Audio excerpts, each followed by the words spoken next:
Hi குட்டீஸ். ஆச்சி இன்னைக்கு ஒரு குட்டி கதை சொல்ல போகிறேன். ஒரு துறவி இருந்தார், ஒரு குரு. அந்த துறவி எங்கே போனாலும் அங்கே இருக்க மக்களுக்கு ரொம்ப பிடிக்கும். இப்போ ஒவ்வொரு ஊராக போவாங்கல்ல, அப்போ துறவியை ரொம்ப அவரை வெல்கம் பண்ணி அவர் மேலே ரொம்ப மரியாதையாக அன்பாக நடத்துவாங்க அந்த மக்கள் எல்லாருமே. அவர் சொல்கிற உபதேசங்கள் அறிவுரைகள்லாம் எல்லாரும் உட்காந்து கேட்பாங்க.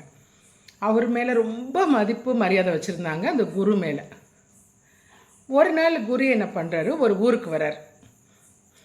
ஊருக்கு வரும்போது ஒரு பையன் வரான், ஒரு 15-16 வயசு பையன் வர்றார். வந்துட்டு, குருவே குருவே உங்கள்கிட்ட கொஞ்சம் பேசணும் அப்படின்னு சொல்கிறான்.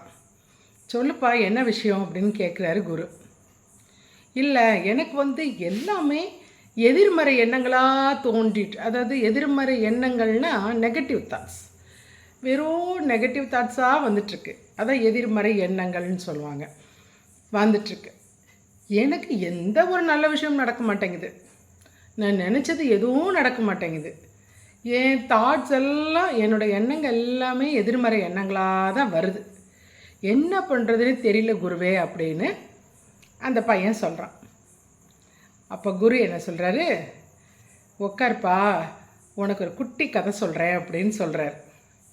இப்போ ஆச்சு உங்களுக்கு சொல்கிறேன்ல குட்டி கதை, அது மாதிரி குரு அந்த பையனுக்கு ஒரு குட்டி கதை சொல்கிறார். ஒரு ஊரில் ஒரு வயசான ஒரு ஐயாவும் அவரோட பையனும் இருக்காங்க. அவங்க 2 பேர்கிட்டையுமே ஒரே ஒரு குதிரை வண்டி, அது மட்டும்தான் அவங்கக்கிட்ட இருக்குது. அந்த பையன் வேறு எங்கேயுமே வேலைக்கு போகல. குதிரை வண்டியில் அந்த ஊர் மக்களை எல்லாம் ஏற்றிக்கிட்டு பக்கத்து ஊருக்கு போகிறது, சந்தைக்கு போகிறது. அப்போ அந்த ஊர் மக்கள் காசு தருவாங்கல்ல, அதை வச்சுட்டு அப்பாவும் பையனும் சாப்பிட்டுட்ருக்காங்க. அப்படி இருக்கும்போது ஒரு நாள் பார்த்திங்கன்னா காலையில் அந்த ஐயாவோட வயசான ஐயா இருக்கால, அவரோட பையன் வேகமாக ஓடி வர்றான். அப்பா அப்பா குதிரையை காணப்பா, குதிரை எங்கே போச்சுன்னே தெரியலப்பா அப்படின்னு சொல்கிறான். உடனே இந்த ஐயா சொல்கிறாரு, இந்த வயசான ஐயா, இப்போ என்ன போனால் எங்கேயாவது போனால் வரப்போகுது, இல்லாட்டினாலும் விடு, எதுக்கு இதை போய் நீ கவலைப்பட்டுருக்குற, பார்த்துக்கலாம், எல்லாம் இதுக்கும் நல்லதுக்காக தான் இருக்கும், நீ விடு அப்படின்றாரு மகன்கிட்ட. உடனே இதை கேள்விப்பட்டேன்னா ஊர் மக்கள் எல்லாம் வர்றாங்க. ஐயா ஐயா என்னங்கய்யா உங்கள் குதிரையை காணுமாம்ல அப்படின்னு. நம்ம மக்களுக்கு என்னன்னா, யார் வீட்டில் ஏதாவது ஒரு பிரச்சனைன்னு வைங்க, வேகமாக அந்த ஸ்பாட்டுக்கு போயிடுவாங்க. சரியா, என்னாச்சு என்ன பண்ணீங்க என்ன, அவங்களோட இதெல்லாம் அவங்க சொல்லுவாங்க. நம்ம மக்கள் இருக்க ஸ்பெஷாலிட்டி அதுதான். மற்றோட கஷ்டத்தை அது கேட்குறதுல ஒரு சந்தோஷம் இருக்கும். அந்த மாதிரி இந்த ஊர் மக்கள் அந்த ஐயாட்ட பேசுகிறாங்க, எங்கே குதிரை காணுமே அப்படின்னு. ஐயா சொல்கிற, ஆமாம் எங்கேயோ போயிடுச்சு, பார்த்துக்கலாம், வந்தால் வருது, இல்லாட்டி பார்த்துக்கலாம், ஒன்றும் பிரச்சனை இல்லை, எல்லாம் நல்லதுக்காக தான்ப்பா இருக்கும் அப்படின்னு சொல்லிட்டு ஊர் மக்களை சொல்கிறார். உடனே ஊர் மக்களுக்கு கோவம் வந்துருச்சு. என்னது இது, குதிரையை காணோம், இதுதான் அவங்களுக்கு வயிற்று பொழப்புக்கே, வேறு காசு இல்லை, இந்த குதிரை வண்டி ஓட்டி தான் இவங்க சாப்பிட்டுருக்காங்க, அந்த காசில் குதிரையை காணோம் போய் கேட்க போனால் இவ்வளோ அசால்ட்டாக பதில் சொல்கிறாரு இந்த ஐயா அப்படின்னு சொல்லிட்டு எல்லோரும் திட்டிகிட்டே போகிறாங்க. அப்போ ஒரு 4-5 நாள் கழிச்சுவானா இவர் வெளியே உட்காந்துட்ருக்காரு அந்த வயசான ஐயா. குதிரை கணக்கிற சத்தம் கேட்குது. என்னடான்னு திரும்பி பார்த்தா அவரோட குதிரை இன்னொரு குதிரையை கூப்பிட்டு வந்திருக்கு காட்டிலேருந்து. காட்டு குதிரை ரொம்ப முரடாக இருக்கும், ரொம்ப ரகடாக முரடாக இருக்கும். ஒரு காட்டு குதிரையை கூப்பிட்டு வந்துருச்சு. உடனே இவர் பார்க்குறாரு, பார்த்துட்டு சொல்கிறாரு, நீ வந்துடுவேன்னு தெரியும், இது யார் உன்னோட ஃப்ரெண்டா அப்படின்னு கேட்குறாரு.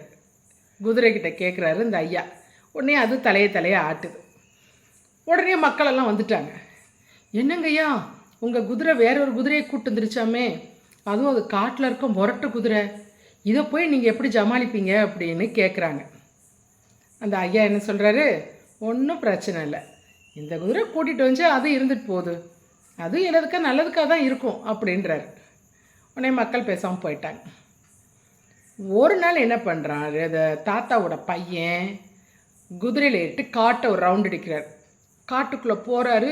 குதிரை என்ன முரட்டு குதிரை இல்லை, காட்டில் வளர்ந்ததில்ல, அது முரட்டுத்தனமாக குதித்து அவரை கீழே தள்ளி விட்டு கால் உடஞ்சி போகுது. அந்த பையனுக்கு. உடனே எல்லோரும் கொண்டு வந்து வீட்டில் கொண்டு வந்து போடுறாங்க. உடனே எல்லோரும் திட்டுறாங்க மக்கள் எல்லாம். நாங்கள் தான் அப்பயே சொன்னோம்ல, அது ஒரு முரட்டு குதிரை, அதில் போய் உங்கள் பையன் போகலாமா? இப்போ காலை உடச்சிட்டு கிடக்குறான் பாருங்க, உங்களுக்கு வேறு வருமானமும் இல்லை, இப்போ உங்கள் பையன் இப்படி இருக்கிறான் அப்படின்னு எல்லோரும் சொல்கிறாங்க.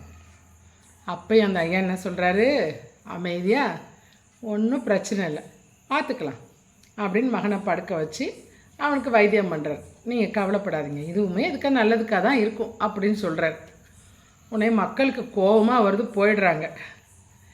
அப்போ அந்த ஊரில் ராஜா ஒரு தண்ட்ரான்னா டொம் டொம்னு அடிப்பாங்க.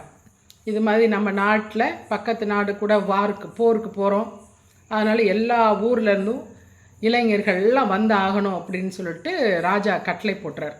அப்படின்னா டீனேஜ்லேருந்தே போயிடுவாங்க, டீனேஜ் பசங்களே கூட்டிகிட்டு போயிடுவாங்க. அப்போ இவங்க ஊரில் வந்து எல்லா பசங்களையும் கூட்டிகிட்டு போயிட்டாங்க. அந்த போர் வீரர்கள்லாம் வந்து எல்லா யங்ஸ்டர் டீனேஜ் பசங்க எல்லாரையும் கூட்டிகிட்டு போயிடுறாங்க. ஏன்னா போருக்கு அப்போ தானே ப்ராக்டிஸ் கொடுத்து பக்கத்து நாட்டுக்கு சண்டைக்கு போகணும்ல, அதனால் கூட்டிகிட்டு போயிடுறாங்க. இந்த தாத்தா வீட்டுக்கும் வர்றாங்க. 2 போர் வீரர்கள் வந்து பார்க்குறாங்க, அவங்க பையன் கால் உடஞ்சி படுத்திருக்கான்.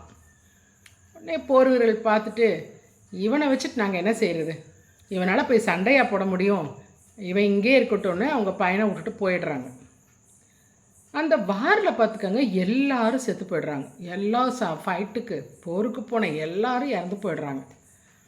அப்போ அந்த ஊர் மக்கள்லாம் அழுதுட்டுருக்குறாங்க. ஐயையோ என் பிள்ளை போயிடுச்சே, என் பிள்ளை இறந்து போச்சேன்னு எல்லாரும் அழுதுட்டுருக்குறாங்க. அந்த ஐயா வீட்டுக்கு வர்றாங்க. ஐயா உங்கள் பிள்ளை பரவாயில்ல, உயிரோடவாது இருக்குது, கால் நடக்க முடியாமல் கால் உடஞ்சி போனதுனால வீட்டில் இருக்குது, ஆனால் உயிரோடவாது இருக்குது, ஆனால் எங்கள் பிள்ளையெல்லாம் இறந்து போச்சே அப்படின்னு சொல்லிட்டு எல்லாரும் அழுகிறாங்க. எங்கள் வீட்டு பிள்ளை ஒரு பிள்ளை கூட இல்லை, அந்த ஊரில் டீனேஜ்லேருந்து எந்த பசங்களுமே இல்லை, எல்லாரும் இறந்துட்டாங்க போரில். இந்த தாத்தாவோட பையன் மட்டும் இருக்கான். பார்த்துக்கங்க, அதாவது ஒரு குட்டி கதை. என்னென்னா நம்ம எல்லாமே இப்போ அந்த ஐயா இருக்கோம், தாத்தா குதிரைக்கான போனாலும் ஒரு வருத்தப்படலை, ஓகேவா, பையனோட கால் உடஞ்சாலும் வருத்தப்படலை, ஓகே எல்லாம் நல்லதுக்கு தான் சொல்லிட்டு இருந்தாரா இல்லையா? எப்பயுமே ஒரு பாசிட்டிவான எண்ணத்தில் தான் இருக்கணும். நேர்மறை எண்ணங்கள்னு சொல்லுவாங்க. நெகட்டிவ் தாட்ஸே வரக்கூடாது. இது நம்மளால் முடியாது, நம்மளால் படிக்க முடியாது, நம்மளால் எழுத முடியாது, நமக்கு படித்ததெல்லாம் மறந்து போயிடும், எக்ஸாம்லாம் மார்க் வாங்க முடியாது, இந்த மாதிரி பேசுகிறதையோ நினைக்க கூடாது. ஓகே நடக்கும், நம்ம படிச்சிருக்கோம், நம்ம படித்தது ஞாபகத்தில் வரும், நம்ம நல்லா மார்க் எடுப்போம், அந்த மைண்ட் அப்படி இருக்கணும். எல்லாமே பாசிட்டிவாக மட்டும்தான் நினைக்கணும், நெகட்டிவ் திங்ஸ் நினைக்கவே கூடாது. அந்த ஐயா பார்த்திங்களா, என்ன நடந்தாலும் சரி அவர் வந்து நெகட்டிவாக நினைக்கல, ஓகே நல்லதுக்கு தான் இருக்கும், இது நல்லதுக்கு தான் இருக்கும் அப்படின்னு நினச்சிட்டு இருந்தார் பாருங்க. அப்போ அந்த குரு சொல்கிறாரு, நீயும் என்ன பண்ணு, டெய்லி இன்றைக்கி நல்லதே நடக்கும் டெய்லி சொல்லிக்கிட்டே இரு, மனசில் சொல்லிக்கிட்டே இரு, ஆட்டோமேட்டிக்காக உனக்கு நல்ல விஷயம் மட்டும்தான் நடக்கும். நெகட்டிவாக நினச்சோம்னா நமக்கு லைஃப்பில் எல்லாம் நெகட்டிவாக தான் நடக்கும். சரியா? அதான் அந்த தாத்தா குரு வந்து அந்த பையனுக்கு சொல்கிறாங்க. அதனால் நம்ம எப்போயுமே நல்ல பாசிட்டிவாக நேர்மறை எண்ணங்களோடு இருப்போம். ஓகேவா? ஆச்சு, நாளைக்கு இன்னொரு குட்டி கதையோடு வரேன்.